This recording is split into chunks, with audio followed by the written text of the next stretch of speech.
May the Lord's peace embrace you, His light strengthen your steps, and His love never leave your heart. Welcome to God's hidden plan, where each story from the Bible is more than history, it is a living message for you today. The Other Son. Have you ever heard of a secret so profound, so explosive, that it has the power to rewrite the history of entire nations? Imagine a story buried deep in the shifting sands of time, its truth hidden in plain sight within the sacred pages of the Bible. A story that shocked the ancient world and continues to send ripples through the complex tapestry of the Middle East today. Everyone knows the name Abraham, the great patriarch, the father of faith, the man who walked with God and was chosen to birth a nation that would change the world. His is a story of miracles and covenant. But what if I told you that Abraham had another son, a son whose lineage and destiny changed the course of history in ways most people completely overlook? Who was this son, and why has his powerful story been shrouded in so much mystery and misunderstanding for centuries?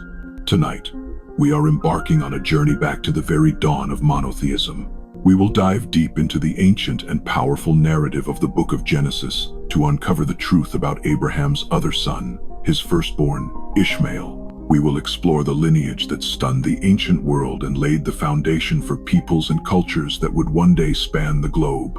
This is not merely a family drama, a simple tale of jealousy and inheritance. This is a divine saga, filled with human frailty, divine promises, and consequences that echo across millennia. Stick with me, because this journey will take you deeper into the heart of the biblical narrative than you ever expected. Before the nation of Israel was ever conceived, before the covenant was sealed in the blood of sacrifice, there was a promise made in desperation, and a son born of that promise who changed everything. A promise in the dust. To truly grasp the weight of this story, we must step back in time, leaving our modern world behind and journeying to the ancient Near East. This is a world of vast, open spaces, of nomadic tribes, whose lives are dictated by the seasons and the search for water. It is a world where the night sky is a brilliant, blazing canopy of stars, and where divine encounters are not just the stuff of legend, but a tangible reality. Picture a man named Abram, later to be called Abraham, living in the bustling, idolatrous city of Ur. He hears a voice, a call from the one true God, a call that will change the course of human history. God makes him a promise, as staggering as it is simple. Leave everything you know, your country, your people, your father's household, and follow me, and I will make you into a great nation, and I will bless you. I will make your name great, and you will be a blessing. Abraham is not just a wanderer. He is the pioneer of faith, a man chosen from all of humanity to father a legacy that will shape civilizations and religions for thousands of years. Beside him on this journey is his wife, Sarai, later Sarah.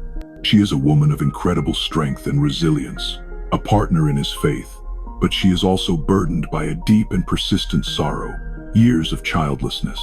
In their world, this was not just a personal tragedy, it was a crisis of legacy. Family and lineage meant everything. A child was not just a son or daughter, they were a continuation of one's name, a link in an eternal chain, the living embodiment of one's future. For the chosen father of a great nation to have no child was a profound and painful paradox, a constant challenge to the very promise God had made. We can see them now, their camp, a small island of humanity in the vast desert.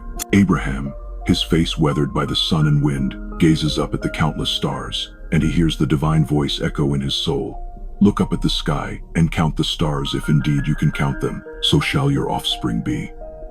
Beside the fire, Sarah watches him, her own expression a complex mixture of deep love, enduring hope, and the creeping shadow of doubt that comes with each passing, childless year. Into this tense and hopeful environment steps a third figure, a woman who will become the pivot upon which this entire drama turns.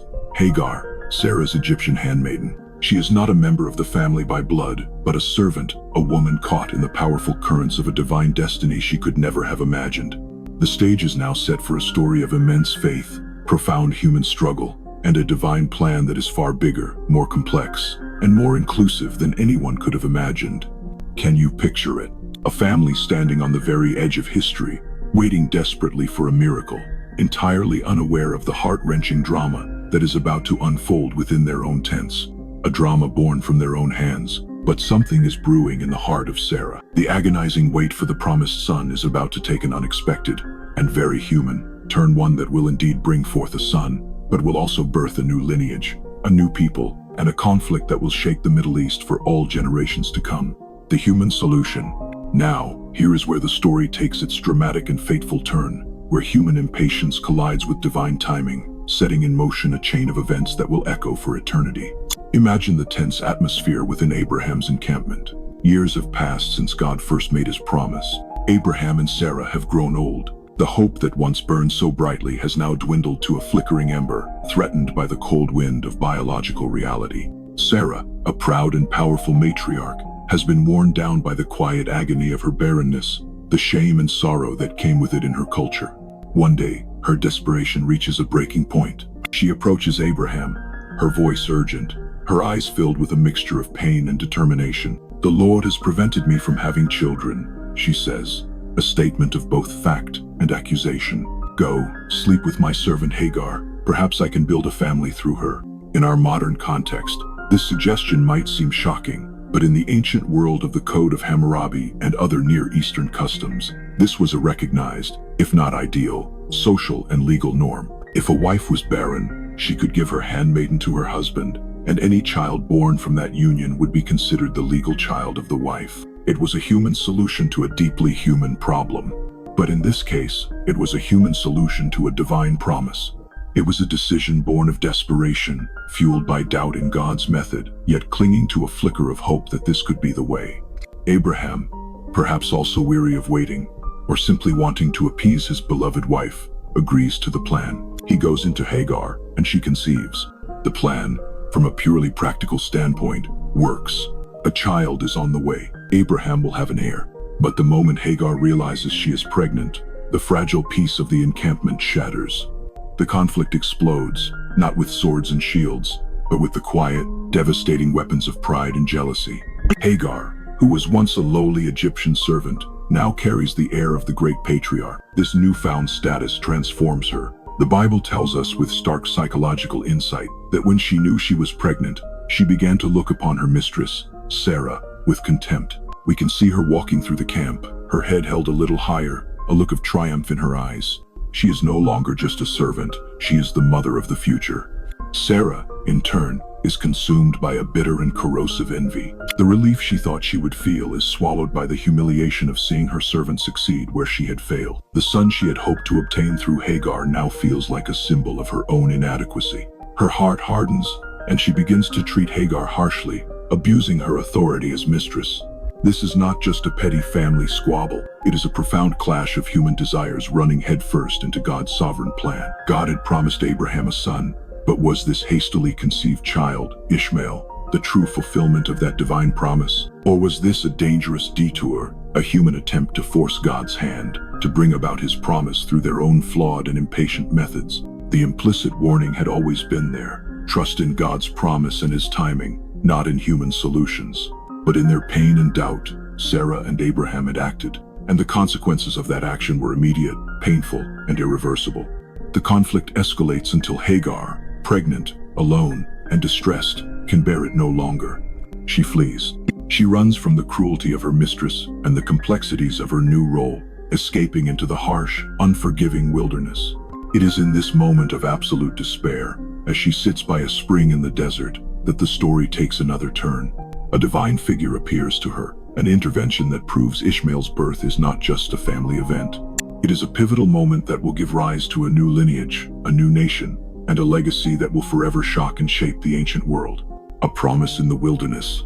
The immediate aftermath of Ishmael's conception is seismic, shattering the delicate balance of Abraham's household.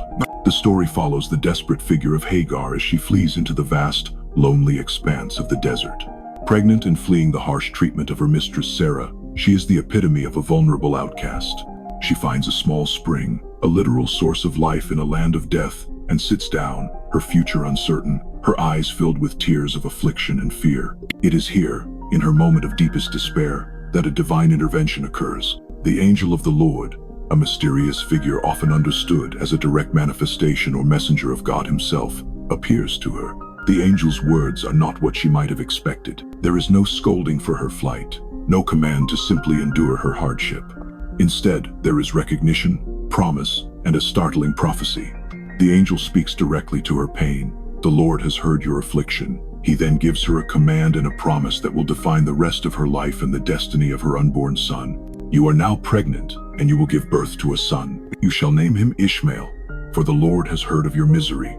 The name itself, Ishmael, literally means God hears. It is a permanent testament to the fact that God saw and heard the cries of a lowly Egyptian servant when no one else did. But the prophecy that follows is a complex and challenging one. The angel declares of Ishmael, he will be a wild donkey of a man. His hand will be against everyone and everyone's hand against him, and he will live in hostility toward all his brothers.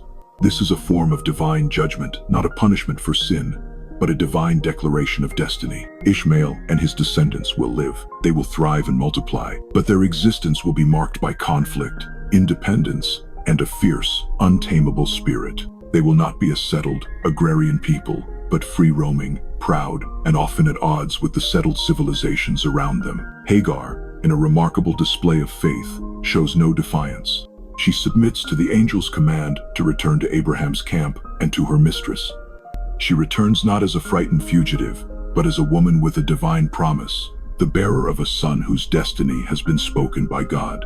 She gives birth, and Abraham, following the divine command given to Hagar, names his firstborn son Ishmael. We can imagine the scene. Abraham looks upon his son with a father's natural pride and love, yet also with a seed of uncertainty. Sarah stands apart, her face a mask of conflicted emotions, relief that a son has been born, but also the simmering envy and resentment that will continue to poison their family life.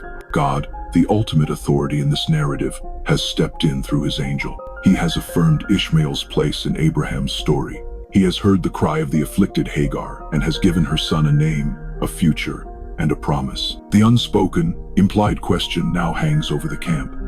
Will Abraham and Sarah finally learn to trust God's plan and his timing? Their human solution using Hagar to obtain a son has led to a fractured, divided family. Yet, even in the midst of this human-made mess, God's astonishing mercy shines through. Ishmael, the son born of doubt and desperation, is not rejected. He is given a divine promise of his own. He will be the father of 12 rulers, and he will become a great nation. He is blessed, profoundly blessed, despite not being the chosen heir of the primary covenant. This act of grace is stunning. Ishmael is spared the fate of rejection and is given a glorious future. His lineage is secured by a divine word, but the unity of Abraham's family is irrevocably shattered. A new journey begins, one where Ishmael's descendants, the wild donkeys of the desert, will carve their own powerful path through history, a path forever distinct from, and often in conflict with, the covenant line of Isaac, the son who is yet to come, the riddle of the firstborn. But here, as the dust settles on the immediate family drama, a profound mystery emerges, a theological puzzle that has haunted scholars, rabbis, and believers for centuries. Why does the Bible, and the book of Genesis in particular, include Ishmael's story at all? If the entire narrative of the patriarchs is building towards the establishment of the nation of Israel through the covenant line, and if Isaac is explicitly named as the one and only son of that covenant promise, why give so much time and divine attention to Ishmael, Abraham's other son? The text is unambiguous. Ishmael is Abraham's firstborn. He is circumcised as part of Abraham's household. He is loved by his father. And most importantly, he receives his own direct, divine promise from God through the angel. Yet, he is ultimately sent away, his lineage intentionally diverging from that of the chosen people. What, then, are we to make of this secret son, not secret in his existence, but secret in his ultimate purpose? Why does his story, and the prophecy of the great nations that will descend from him, feature so prominently in the foundational text of the very people who do not descend from him? This is the anomaly that makes Ishmael's story so shocking and so enduringly fascinating. This apparent contradiction sparks a huge and critical question. Was Ishmael's lineage meant to play a bigger, more significant role in God's global plan than we often realize? The Bible doesn't just mention him and move on. It takes the time to trace his genealogy, listing his 12 sons Nebaioth, Kedar, Adbeel, and so on, who, the text says, became the rulers of 12 tribes. This structure deliberately mirrors the 12 tribes of Israel that will later descend from Isaac's son, Jacob. This parallel is too precise to be accidental. It suggests a status for Ishmael that is far more significant than that of a mere secondary character. His descendants are destined to become great nations, powerful forces in their own right, yet they are explicitly placed outside the specific covenant made with Israel. This has fueled intense debates for millennia. Some theological traditions have tried to minimize Ishmael's role, viewing him simply as a product of human error whose story serves only to highlight the miraculous nature of Isaac's later birth. But other traditions, both within and outside of Judeo-Christianity, have claimed that Ishmael's line is just as significant, blessed by God in a parallel, if different, way. The angel's strange and powerful prophecy about Ishmael's nature adds another layer to the puzzle.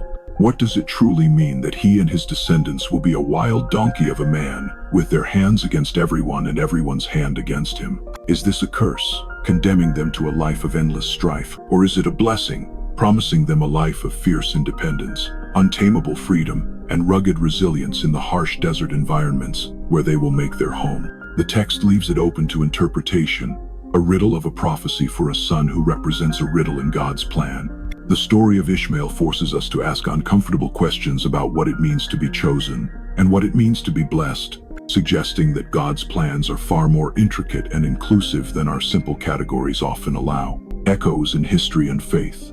Let's explore the various possibilities and interpretations that have emerged over the centuries to explain the riddle of Ishmael. At our metaphorical roundtable, historians, archaeologists, and theologians of different faiths spread their maps and ancient texts across the table, each offering a unique perspective on Abraham's firstborn son.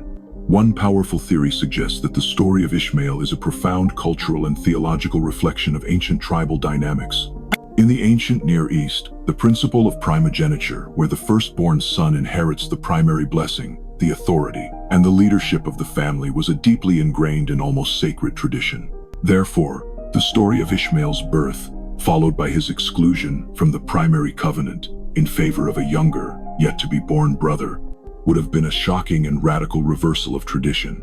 It would have served as a powerful theological statement to the early Israelites. God's choices are not bound by human customs or expectations.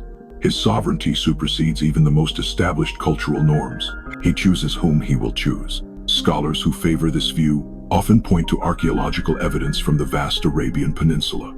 Inscriptions and records from later periods speak of powerful nomadic tribes, such as the Kedarites and Nabateans, who dominated the incense trade routes. Many historians believe these powerful desert confederations are the historical descendants of Ishmael, providing tangible proof of the fulfillment of God's promise that he would become a great nation. His historical impact, therefore, is undeniable. Another theory, which is far more controversial from a Judeo-Christian perspective, is that Ishmael's lineage is not secondary at all, but central to other major religious traditions. Islam, for example, traces its spiritual roots directly to Abraham through Ishmael. In Islamic tradition, Ishmael, or Ismail, is revered as a prophet in his own right. It is believed that he, not Isaac, was the son Abraham was prepared to sacrifice, and that he helped his father build the Kaaba in Mecca, the holiest site in Islam. This view sees Ishmael not as a cast-off, but as a parallel patriarch, the father of the Arab peoples, blessed by God in a way that runs parallel to, but separate from, the covenant made with Israel through Isaac.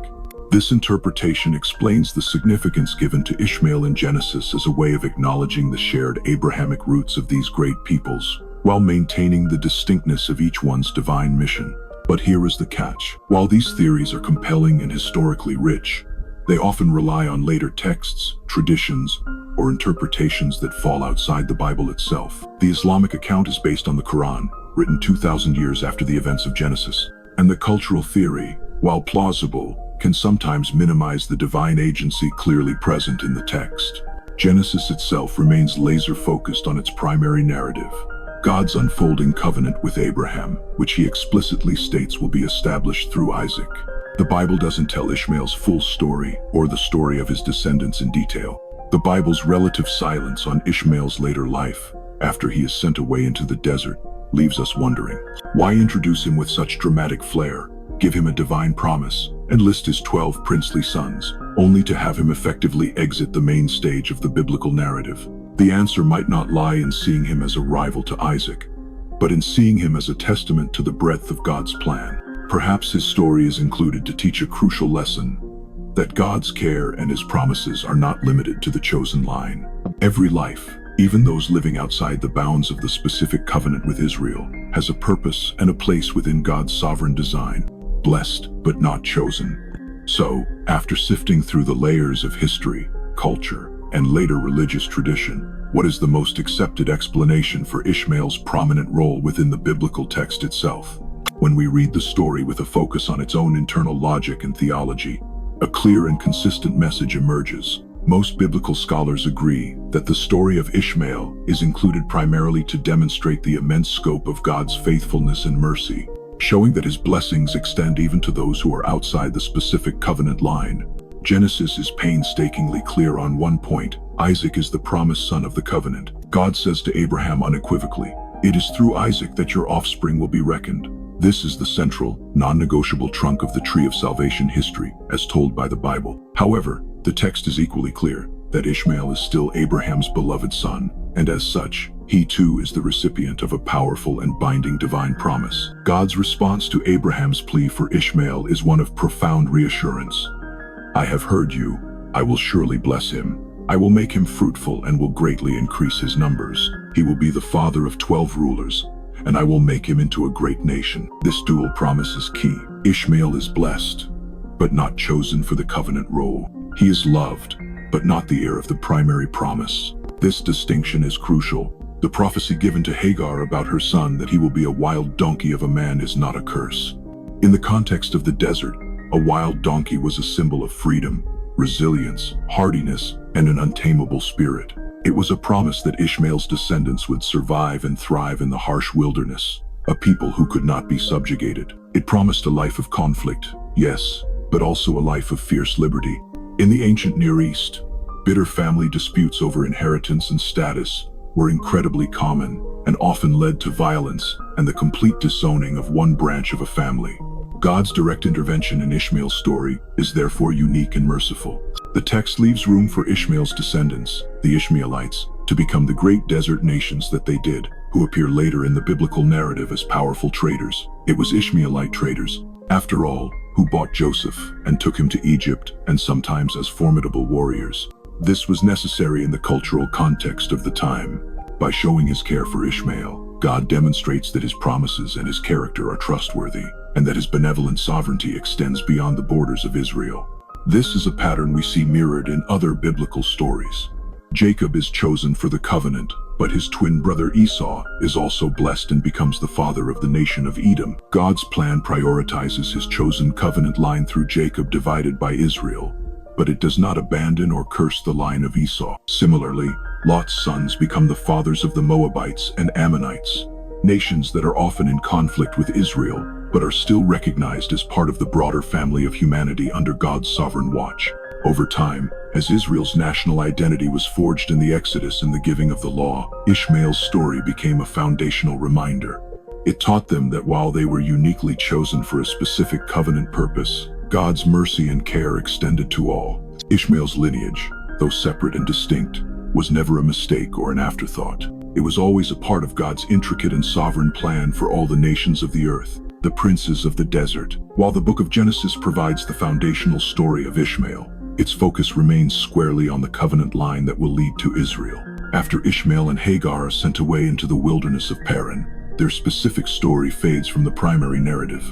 But this is not the end of their legacy. The Bible itself gives us a crucial clue by listing the names of Ishmael's 12 sons, who are explicitly called princes according to their tribes. This detail is a powerful echo of the 12 sons of Jacob, who would later form the 12 tribes of Israel. To find more about these forgotten characters, we can turn to ancient non-canonical texts, like the Book of Jubilees, which expand on the biblical account. These ancient Jewish texts, while not considered authoritative scripture, were written to fill in the perceived gaps in the biblical narrative. They take the list of names from Genesis 25, Nebaioth, Kedar, Adbeel, Mibsam, and so on, and breathe life into them. They describe these 12 sons as powerful chieftains, leaders of nomadic tribes who became masters of the desert. They paint a picture of a thriving and powerful Ishmaelite confederacy that controlled the lucrative trade routes crisscrossing the vast Arabian Peninsula. These were not marginal figures. They were the founders of nations that shaped the history and culture of the ancient Middle East for centuries. Why the relative silence in Genesis about their accomplishments? Again, the Bible's purpose is not to be an exhaustive world history or a complete family tree of all of Abraham's descendants.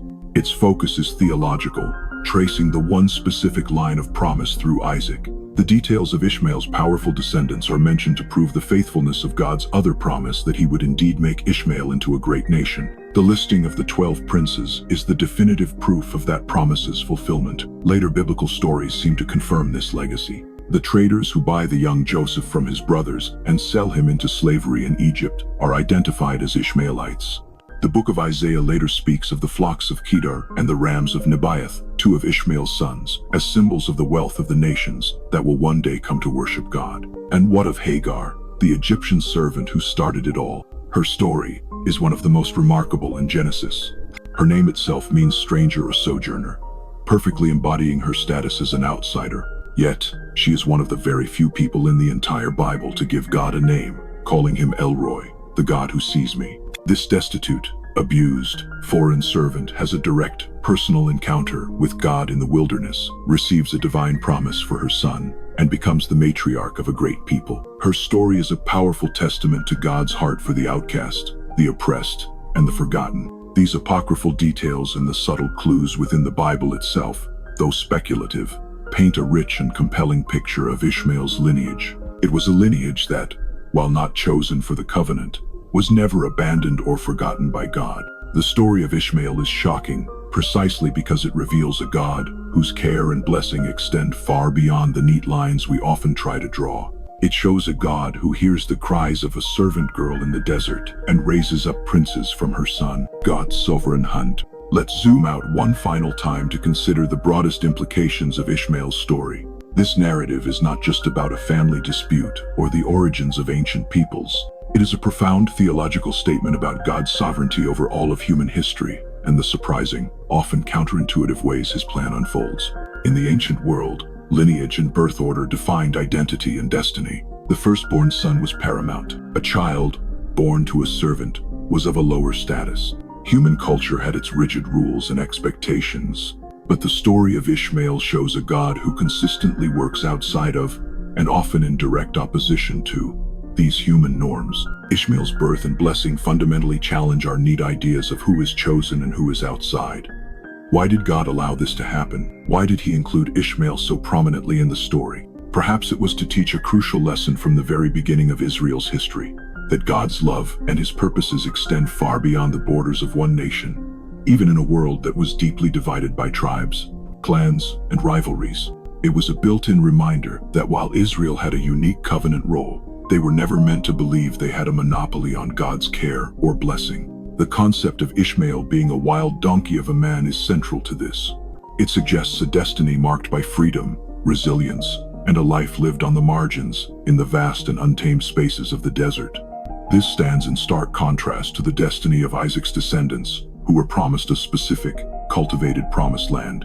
Over time, as Israel's covenant developed through the law of Moses, the distinction between the settled, agrarian life of Israel and the nomadic, free-roaming life of the Ishmaelites became more pronounced. Their destinies were tied to different landscapes, different economies, and different ways of life. This raises a fascinating question.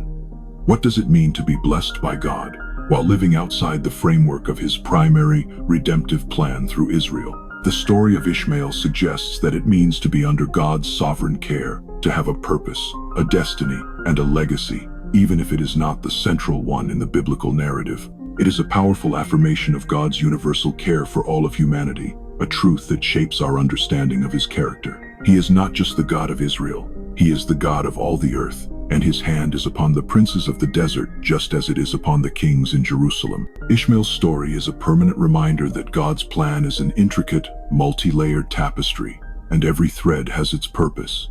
A tale of two brothers. So, as we stand reflectively by a symbolic desert spring, the same kind of place where Hagar once met the angel of the Lord, what have we ultimately learned? Ishmael, the so-called secret son of Abraham, was never a mistake or a divine afterthought. He was an integral and intentional part of God's sovereign plan. His lineage, though not the specific line of the covenant, shocked the ancient Middle East by producing 12 princes and great nations that thrived in the harsh desert, a testament to the faithfulness of God's promise. The forgotten figures, like the resilient matriarch Hagar and the 12 powerful sons of Ishmael, highlight the incredible breadth of God's mercy. They show a God who sees the outcast hears the afflicted, and raises up leaders from the most unexpected places.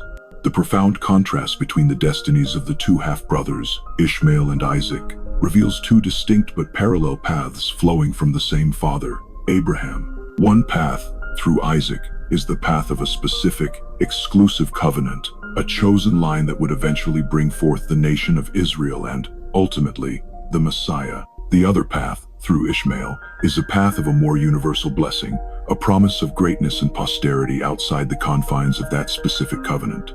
The Bible's core truth, as revealed in this complex family saga, is clear. God's covenant promises are specific and unshakable, but His mercy and sovereign care extend to all. Ishmael's story is not a minor side note or a distraction from the main plot. It is a crucial revelation of God's heart, a powerful demonstration that no one is beyond the reach of His sight or the scope of His plan. The scriptures are not intended to be a complete and exhaustive family tree of every person who ever lived. They are a divine narrative, a story designed to guide us toward a deeper faith and a more profound trust in a God whose ways are higher than our ways. Ishmael's story is essential because it expands our vision of God, forcing us to see Him not just as the God of one people, but as the Father of many nations. The Father of many nations. What, then, is the true and final purpose of Ishmael's story? Why does this ancient tale of a desert family continue to hold such power and relevance for us today? It is not about solving every genealogical mystery or definitively tracing every ancient tribe. It is about allowing the narrative to do what it was designed to do, to expand our understanding of God's heart and the magnificent scope of His plan for humanity. You do not need to know every detail of Ishmael's life to grasp the story's central, stunning message. God's plan is always bigger than our human expectations, and His mercy reaches far further than we can possibly imagine. The legacy of Ishmael, the wild donkey of a man whose descendants became princes, is a permanent reminder to trust in God's promises, even when the path forward seems unclear, unconventional, or fraught with human-made conflict. It teaches us that even our mistakes, our doubts, and our desperate attempts to help God along can be woven into His larger, more beautiful tapestry. As the sun rises over the vast desert, casting its golden light over the endless sands, it symbolizes the dawning of hope and the faithfulness of a divine promise that extends to all corners of the earth. The story of Abraham is not just about him becoming the father of one chosen nation, but about him becoming the father of many nations, a promise that finds its fulfillment not only in Isaac but also, in a different way, through his other son, Ishmael.